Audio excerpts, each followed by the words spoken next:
Je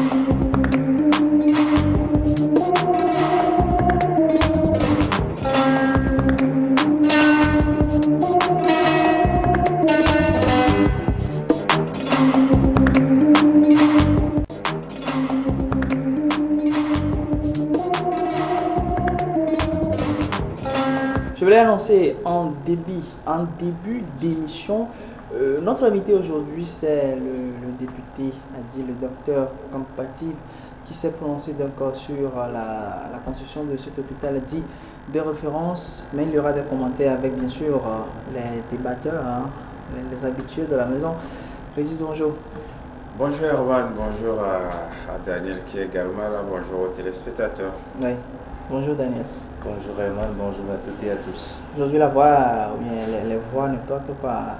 Ça va venir. Ça va venir. Ce n'est que le début. Alors, comme annoncé, le député a dit, hein, le docteur Kampativ s'est prononcé donc sur ce sujet parce qu'il y a eu une convention entre une délégation indienne et le gouvernement togolais pour une prochaine construction d'un hôpital dit de référence ici dans notre pays. L'honorable s'est prononcé donc sur ce sujet. En tout cas, lui qualifie ce projet d'aberration. On va l'écouter entièrement et en revient. Quand ils disent hôpital de référence, pour moi en tant que médecin, ça ne veut rien dire. L'OMS définit les services de santé en 3 niveaux.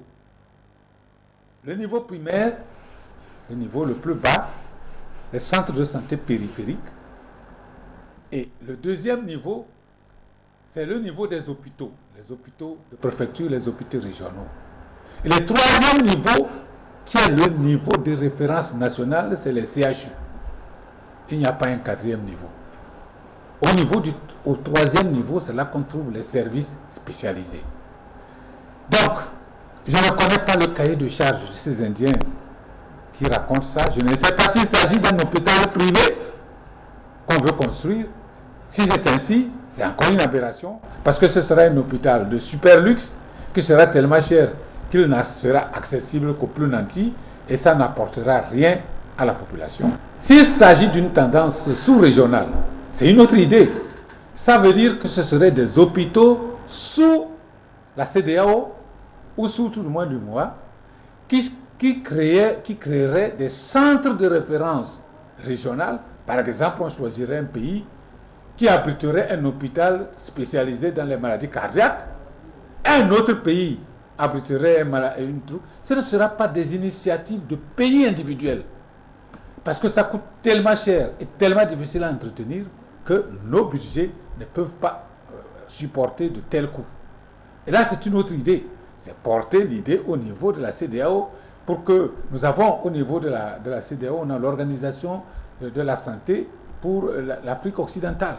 À ce niveau-là, on peut effectivement entrevoir des hôpitaux spécialisés qui font que nous n'aurons plus à évacuer nos gens en Europe. On pourrait les évacuer soit au Ghana à côté, soit au Burkina Faso, parce que ces pays auraient disposé d'un hôpital de référence convenu à l'avance.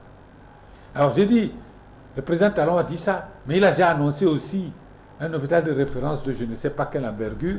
Alors le Togo se lève, ça devient des slogans. Chaque pays va se lever et dire je fais un hôpital de référence et nous retournons dans la pagaille que nous connaissons.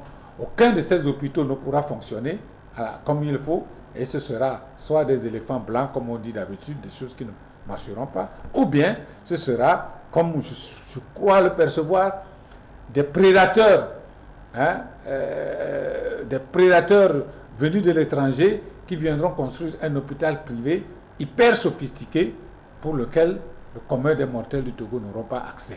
Docteur Kampativ, donc sur ce sujet, donc si on prend et le début et la fin de son intervention, on sent un aspect de business entre le gouvernement togolais et peut-être cette délégation venue de l'Inde, voilà, que voudrait dénoncer le député. Parce qu'il dit, il ne connaît pas le cahier de charge, il ne connaît pas même l'envergure de cet hôpital, de quoi il s'agira, même si c'est quelque chose de privé, ça serait vraiment cher pour le citoyen togolais lambda et ça ne profiterait qu'aux personnes aisées. Voilà, ça sent peut-être. Si je me mets dans la logique du député, il est parfaitement dans son rôle d'opposant. Il il a le droit d'avoir un regard sur le projet que peut porter le gouvernement. Et notamment ici, il s'agit de cet hôpital de référence. C'est vrai, il y a eu des précédents où des hommes d'affaires ont annoncé des projets qui n'ont jamais été réalisés, ou au pire des cas, des dépenses qui ont été engagées pour des réalisations qui n'ont jamais vu le jour. C'est là justement qu'il parle d'éléphant blanc. Mais si je le suis encore dans son développement, il dit qu'il n'a pas vu le cahier de charges. Oui, alors qu'il est député. Voilà, il n'a pas vu le cahier de charges. Autrement dit, pour le moment, il porte des critiques de principe. Bien, et maintenant si je reviens à la réalité, c'est vrai, un hôpital de référence, ça ne sera pas un hôpital à la portée du citoyen lambda ou du Togolais moyen. C'est forcément pour les nantis. Et remettre totalement en cause un tel hôpital, j'ai dit certes, il parle de fournir, d'équiper les CHU, les hôpitaux préfectoraux et autres là, c'est vrai. Mais je crois que s'il y a un hôpital de référence, comme je l'ai suivi dans l'élément de nos confrères de la TVT, je crois que ce ne sera pas aussi une mauvaise chose. J'avais suivi le président Talon lorsqu'il parlait d'un hôpital de référence au Bénin, où il allait jusqu'à dire qu'aucun membre du gouvernement, aucun officiel ne sera évacué, soi-disant évacuation sanitaire. Parce que lorsqu'on a fait les calculs, ce sont plusieurs milliards qui sont dépensés chaque année dans cette histoire d'évacuation sanitaire. Alors, si le citoyen lambda ne peut pas y accéder et que nos officiels qui, une fois malades, sont systématiquement évacués vers l'Europe, je crois qu'avec un hôpital de référence sur le territoire national, ce sont des économies qui seront faites et peut-être cette somme servira à l'économie qui sera faite, servira à équiper nos CHU et autres là. Et c'est là où je suis aussi d'accord avec lui. Il faut équiper nos CHU, voilà, nos hôpitaux pour permettre aussi aux citoyens lambda de se soigner. Tout à l'heure sur ce point, ce qu'il y a lieu de faire en réalité. D'ailleurs, vous venez d'écouter l'honorable Dr Kampativ sur ce sujet. Voilà, il y va avec des critiques, même sans que ce projet ne démarre. Mais un hôpital de référence, c'est une bonne chose pour le pays en réalité. Une bonne chose pour le pays en réalité, vous avez dit, mais bon, quand nous analysons un peu les choses, moi je vais un peu au fond du sujet. Oui. D'abord, le président togolais est allé à un sommet sur l'énergie solaire en Inde, oui. Et subitement, on paraphe rapidement un contrat de construction d'un hôpital de référence. Et de surcroît, qui est-ce qui a paraphé? C'est le ministre des Mines et de l'Énergie, au lieu du ministre de la Santé. Ce qui voudrait dire que le projet n'était pas bien en forme avant le départ du chef de l'État. Et en écoutant le directeur du Pipong Global Limited, il a été ravi de la façon où les choses se sont précipitées. Rapidement. Donc jusqu'à ce qu'on leur octroie un terrain pour la construction. Oui. Donc je suis d'avis avec le professeur Kampativ qui dit on ne maîtrise pas les fonds de ce projet. On ne maîtrise pas le cahier de charges. Même quand tu parcours, j'ai essayé de parcourir les articles qui ont traité de la question. Je n'ai pas vu le coût, je n'ai pas vu les échanges, tout ça. Mais ça donne quoi vraiment? Donc aujourd'hui, je poursuis toujours mon analyse. Les Indiens, qui est-ce qui maîtrise aujourd'hui notre ressource minière au niveau de Yoton? Ce sont les Indiens. Le calcaire, le phosphate, ce sont eux qui exploitent. Est-ce que c'est encore une nouvelle forme de colonisation ou bien d'exploitation de notre cher pays? Je me demande encore. Donc, on nous parle d'hôpital de référence. Mais je fais encore une autre liaison. Aujourd'hui au Ghana, on a le second hôpital de référence ou bien, comment l'appelle-t-on, ultra moderne de la sous-région, qui a été construit par qui? Par les Israélites. Aujourd'hui, le Togo est en bon terme avec l'Israël. Pourquoi ne pas solliciter les Israélites pour une construction d'hôpital de référence au Togo? Et on est parti en Inde. Donc tout ça, ça tourne autour d'un flou qu'on ne comprend pas. Et surtout la rapidité avec la rapidité qui a servi à parapher ce contrat. Alors, c'est vrai, vous avez relevé également cet aspect business entre griffes de ce projet. On va réécouter le docteur Kampativ sur un autre aspect du même sujet parce que, en tout cas, il donne ses raisons, les raisons qui sous-tendent un peu ses critiques par rapport à ce sujet. On l'écoute si on revient. cette aberration qui constituerait à mettre des milliards pour construire un nouvel hôpital dit de référence, pendant que les hôpitaux actuels, les hôpitaux de préfecture, les hôpitaux régionaux, les 3 CHU que nous avons au Togo, ne sont pas les services qu'ils doivent rendre aux populations. Et qu'il me paraissait beaucoup plus judicieux d'investir beaucoup d'argent pour arranger, améliorer les plateaux techniques de nos hôpitaux de préfecture. Nous venons de créer encore un certain nombre de préfectures qui n'ont même pas encore d'hôpitaux de préfecture, et d'améliorer le plateau technique des hôpitaux régionaux qui deviendraient ce qu'on peut appeler réellement des hôpitaux de référence régionale, et d'améliorer les 3 CHU qui deviendraient ce qu'on peut appeler des hôpitaux de référence nationale. Encore une nouvelle fois le député sur le sujet, et si on suit d'abord la première intervention où il définissait donc les 3 étapes à suivre pour un hôpital de référence, il n'y a pas une 4e étape selon lui. Maintenant il donne les raisons qui sous-tendent un peu ses critiques, et il préférerait qu'on améliore un peu les conditions de travail de ce que nous avons déjà pour peut-être amener ces hôpitaux à un niveau de ce qu'on appelle les références. De la même logique. Je suis d'avis avec le professeur Compatible dans la mesure où aujourd'hui on nous parle d'hôpital de référence. Qu'est-ce qu'on met dans cette référence? Voilà. C'est la question. Pourquoi ne pas? Aujourd'hui, il faut attendre 2 ans. 2 ans pour avoir un hôpital de référence. Je sais, soit tôt ou tard, on aura un hôpital de référence, mais attendre 2 ans.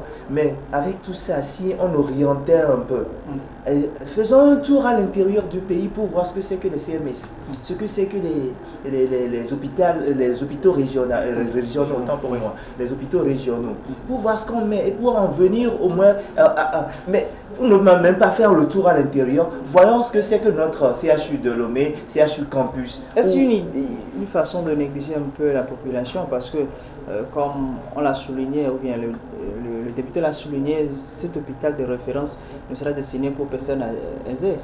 Oui, c'est pourquoi on se dit on ne maîtrise pas les fonds de ce sujet, du projet. On ne maîtrise pas les fonds du projet. Qu'est-ce qu'on met? Mais moi, j'ai fait, depuis hier, je fais un va-et-vient entre les articles, mais personne n'est allé au fond. Vraiment. Personne n'est allé au fond du sujet pour nous dire, c'est ce qu'on met. On nous a dit, on a paraffé, telle personne a paraffé, quel est le coût, quels sont les aboutissants, les tenants du projet. On n'a rien pour le moment. C'est un mémorandum qu'on a essayé de mettre en place. Quels sont les contenus? On ne maîtrise rien. Maintenant, bon, si on peut aller au fond, si le ministre le ministre Abi qui était allé au lieu du ministre Midiawa, donc s'il pouvait, pour aller acheter quelque chose, il faut un expert en la matière. Un exemple, je ne peux pas vouloir acheter une moto et amener mon comptable pour aller acheter. Certes, c'est lui l'agentier, mais je dois être accompagné d'un technicien qui maîtrise les contours de ce que je vais acheter et que je sois rassuré de ce que je vais acheter. Maintenant, on nous parle. Mais avant, revenant au propos de l'honorable député, je vois qu'il est de bon ton d'abord qu'on arrive à saisir le peu qu'on a, qu'on améliore le peu qu'on a avant de penser à quelque chose de référence dont on nous parle. Régis, avant de vous revenir, nous allons encore suivre pour la dernière fois le docteur Compatible qui maintenant s'est prononcé sur la grève. En tout cas, c'était la transition pour en arriver là, c'est-à-dire la grève du Saint-Faute, grève sèche bien sûr, qualifiant de griffe de criminel. Mais il s'est prononcé sur le sujet parce que, quand vous venez de l'écouter, les raisons évoquées sont quelques-unes des revendications, en tout cas du Saint-Faute. On va le réécouter pour une dernière fois et on revient pour les commentaires. Si la grève peut être perçue comme criminelle, il faut se poser la question, c'est qui les criminels? Ce n'est certainement pas ceux qui grèvent pour que les choses s'améliorent. C'est ceux qui refusent de donner à la population le minimum pour qu'ils aient des soins de qualité. Ce sont eux les criminels. Donc, employons les mots comme il faut. Il ne faut pas qu'on se leurre. Ce n'est pas le personnel de santé qui est en train de gréver pour offrir des meilleurs services de santé aux populations qui sont les criminels. Mais c'est ceux qui refusent de les écouter. C'est le pis-aller, c'est vrai. C'est le pis-aller. Mais personne, aucun agent de santé, je suis médecin, je suis maintenant à la retraite, Mais aucun médecin, aucun service de santé ne souhaite faire une grève sèche. C'est lorsque les circonstances l'exigent. Puisqu'on a fait tous les paliers et les gens ne les ont pas écoutés, maintenant ils emploient le palier supérieur. Je dis chaque fois, ne mettez pas le couteau sur la gorge de ceux qui sont les victimes du système. C'est le système qui est mauvais, c'est le système qu'il faut combattre. Voilà, Régis, vous l'avez écouté, c'est vrai. Votre avis sur ce sujet, il est un peu différent, mais commentaire quand même. Oui, avant d'en arriver là, Herman, permets-moi de revenir sur les propos de mon confrère, parce qu'il y a eu une deuxième intervention, je sais pourquoi tu n'as pas voulu qu'il intervienne dessus. Si je reprends les propos de mon confrère, comme je le disais, d'abord, s'il est par principe opposé à un hôpital de référence, je comprendrais lorsqu'il a pris l'exemple du Ghana, où il parle des Israéliens qui ont considéré que le Togo ferait mieux peut-être de se tourner vers les Israéliens, ou parlait de formes de colonisation. Moi, je crois qu'il est en train de légitimer la même chose, à mon avis, que ce soit les Indiens ou les Israéliens. Si tant est que cet hôpital de référence peut être vraiment de référence, je crois que c'est une bonne chose. Il faudrait que ça soit une réalité d'abord parce oui, que Daniela c'est pourquoi je parle de principe. Oui, Herman, j'en viens. Je veux prendre chronologiquement son intervention. Deuxièmement, il parle des Indiens qui ont géré les phosphates, les calcaires et autres là, et que donc par principe, ils sont plus qualifiés, hein, entre guillemets, pour mener voilà, une affaire encore autre. Oui, je fais la lecture de tes propos. Ah bon? Lorsqu'il dit, oui, Herman, on va aller rapidement, s'il vous plaît. On va aller rapidement. Parce que lorsqu'il dit que ceux-là ont géré les choses bon, qui ne seraient pas bien passées, peut-être s'il remet bien passé. J'ai dit pourquoi. Voilà, et là, ce plutôt du business derrière. Ce que je veux relever là-bas, c'est qu'aucun pays ne peut se fermer aux investisseurs. Et que si ces Indiens viennent pour investir, je crois qu'il faut prendre la chose, mais tout en étant rigoureux. Voilà. Combien? Tout en... Ça, c'est toute la question. Et c'est là où je vais rebondir sur le troisième point, que ce soit le ministre des Finances, le ministre de l'Agriculture ou de je ne sais quoi encore. Je crois que c'est une signature qui engage l'État. Oui. C'est juste un engagement au nom de l'État. Bien sûr, non, la signature engage l'État. Oui. Maintenant, le travail en amont, je crois que c'est un travail du technicien. Et c'est là où peut-être on va déplorer qu'il n'y ait pas encore, voilà, une clarification autour de ce projet. Et c'est là aussi d'accord qu'il y ait une clarification, mais si c'est une histoire de signature, ça engage l'État. Ça ne va pas faire polémique. Avant de revenir sur la dernière intervention, Daniel voulait réagir. Aujourd'hui, on me dit une signature. Aujourd'hui, le monde tourne autour de la signature. Quand on paraffe quelque chose, c'est un accord de principe. Oui. Et qui joue à long et à court terme. Oui. Voilà, quand tu paraffes quelque chose, aujourd'hui, tout ce qui se fait, quand tu vas à la banque, tu retiens, tu prends ton argent, tu signes. Ce qui veut dire que tu donnes ton avis, ton accord. Oui, donc, si on me dit aujourd'hui, avant de donner son accord, c'est qu'on a jugé le pour et le contre, on s'engage à faire quelque chose. Il y avait le premier responsable du pays là-bas. Le premier responsable, ça ne suffit pas. C'est son aval, c'est lui qui a donné le OK de cette signature-là, donc ça ne devrait pas poser de problème. Sauf que Daniel dénonce la personne normalement avisée pour... Oui, c'est pourquoi je dis. Le premier responsable de la structure a donné son engagement. Il peut amener n'importe qui de ses employeurs prendre à signer au nom de l'État. Ça, c'est votre de l'État. Ça ne devrait pas causer de problème. Donc, aussi de faux au nom de l'État, ça ne devrait pas poser de problème. On n'a pas encore le fond de cette convention, donc on attendra. Voilà, on attendra de... Avant, voilà, on attendra tous avoir le fond, vraiment, une clarté au c'est juste par principe un hôpital de référence. Attendons de voir ce que ça va donner tout en priant. C'est juste un hôpital de référence, mais c'est au coût du contribuable togolais. Ça voudrait dire que on parle des investisseurs. Oui, des investisseurs, mais ce sont des prêts. Des investisseurs à rembourser. Alors, on laisse ce côté de signature. Hein. Maintenant, on vient à la troisième intervention du docteur Kabatib qui, en tout cas, fait l'effet inverse de ce que les gens qualifient de criminel. Parce que pour lui, c'est ceux qui refusent d'octroyer ces meilleures conditions de travail aux agents de santé, c'est eux plutôt qui sont des criminels. C'est vrai, criminels... on va un peu dépassionner les interventions. Je vais parler plutôt d'une grève inhumaine, hein, c'est plus approprié. Et si je reviens aux commentaires du docteur Kampatib, le gouvernement aurait refusé d'améliorer les conditions de travail qui pénalisent la population. Et aujourd'hui, nous prenons le personnel soignant parce que le gouvernement n'améliore pas les conditions de travail, on refuse de soigner cette population. Alors là, je trouve que c'est encore pire que d'attendre que les conditions soient améliorées avant d'agir.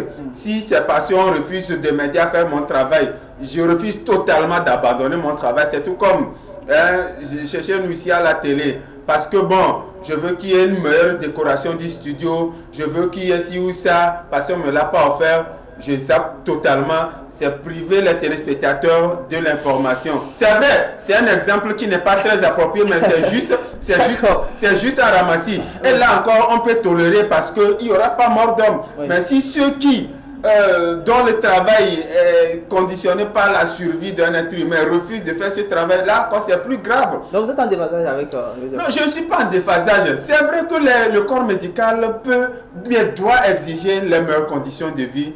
Tout cela va concourir à sauver les êtres humains, à sauver des vies. Mais si, il faut, parce qu'on attend les meilleures conditions, refuser totalement de travailler. Et Dieu seul sait combien de morts on a déjà enregistré depuis mardi jusqu'à aujourd'hui à cause de cette grève sèche. C'est là où je parle d'une grève inhumaine. D'ailleurs, n'est-ce pas aussi une manière, bon, pour moi, hein, le chemin, s'il faut prendre de tel... pour les agents, ça ne relève que de moi. C'est-à-dire, on dit, voilà, on n'a pas le moyen nécessaire pour sauver en tant que malade, mais il faut maintenant accepter de mourir pour que, voilà, il y ait des meilleures conditions pour peut-être sauver d'autres vies. N'est-ce pas peut-être? Avant de venir à votre question, je vais rebondir un peu sur l'exemple de Régis. On nous dit, si on dit le studio n'est pas décoré, ce n'est pas le cas. Prenons peut-être, on me dit qu'il n'y a pas de caméra, mais on me dit de faire la télé. Je ferai comment? À quoi sert que je gesticule ici pour moi seul sans que les autres ne sachent pas ce que je fais? Voilà le même cas d'espèce. Non, on me dit qu'il n'y a pas le moyen. Tu le vois, il n'y a pas le matériel. Non, il n'y a pas le matériel. Cette comparaison ne concorde pas avec la réalité. On va laisser de côté l'exemple alors. On vient dans le vif du sujet normalement. Laissons du côté des exemples. Je ne cesserai de le dire. On ne peut jamais faire d'omelette sans casser des œufs. Aujourd'hui, il faut perdre des vies. Ce n'est pas perdre des vies, mais aujourd'hui, imaginez le docteur Kampatib l'a dit. Imaginez une femme enceinte. Le docteur Kampatib l'a dit. Je l'ai dit encore hier sur ce plateau. Le gouvernement peut désamorcer cette bombe depuis la veille. Pourquoi ne pas une fois encore appeler les gens et leur rassurer vraiment cette fois-ci que je vous dis, bon, on va faire de notre mieux. Qu'est-ce que vous réclamez? Pourquoi ne pas prendre tel tas? Le lendemain, vous lancez automatiquement quelque chose qui peut rassurer les gens à désamorcer la bombe. Mais quand vous campez sur votre position, les gens ils vont se camper sur leur position. Et vous dire, le docteur l'a bien dit. Les gens vous ont dit, nous voulons quelque chose. Appelez-nous à discuter. On va écouter derrière. Que le Premier ministre et le ministre de la Santé appellent les grévistes pour leur dire, ok, nous sommes dans de revendications. Angélique. Non. Qu'est-ce qu'il y a Angélique dans ça? Alors, que le Premier ministre convoque le corps médical, la bonne manière pour vous, c'est de chercher le chef de d'accord. La bonne manière pour vous, c'était que le gouvernement puisse appeler à la veille les responsables du Saint-Fouet.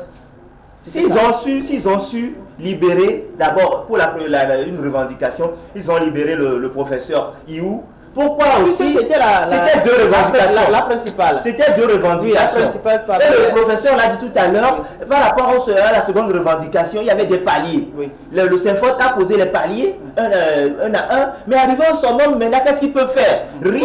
Maintenant, il y avait deux revendications. La première a été peut-être... Mais le second aussi, vous pouvez le faire en appelant le Saint-Fouet encore à la table de discussion pour leur dire, mais qu'est-ce qu'on peut faire ensemble? Déjà, quand... la confiance est brisée depuis fort longtemps. La confiance est brisée depuis... On traite du même sujet depuis des années. Ça fatigue au moins. Oui, on va terminer rapidement le sujet. Oui, et moi je veux juste rappeler que dans aucun pays du monde, dans aucun pays, en tout cas je mets au défi Daniel de me donner un seul pays où le gouvernement a satisfait les revendications d'un syndicat entièrement. J'ai pas dit entièrement. Ça n'existe pas. Oui, voilà, c'est pourquoi je te dis, tu es dans une configuration angélique. Ça ne se passe pas comme ça. Certes, il y a des problèmes. Ce n'est pas seulement le corps médical qui a des problèmes. Il y a des chômeurs aujourd'hui qui cherchent à travailler. Il y a le monde enseignant. Même l'administration publique, il y a des gens qui sont en grève.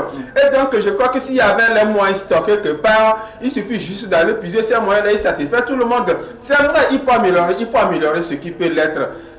Moi, ce qui m'écoeure honnêtement, la main sur la conscience, c'est lorsqu'on me dit qu'il faut faire des sacrifices avec des vies humaines pour en sauver d'autres. C'est vrai, c'est facile de le dire.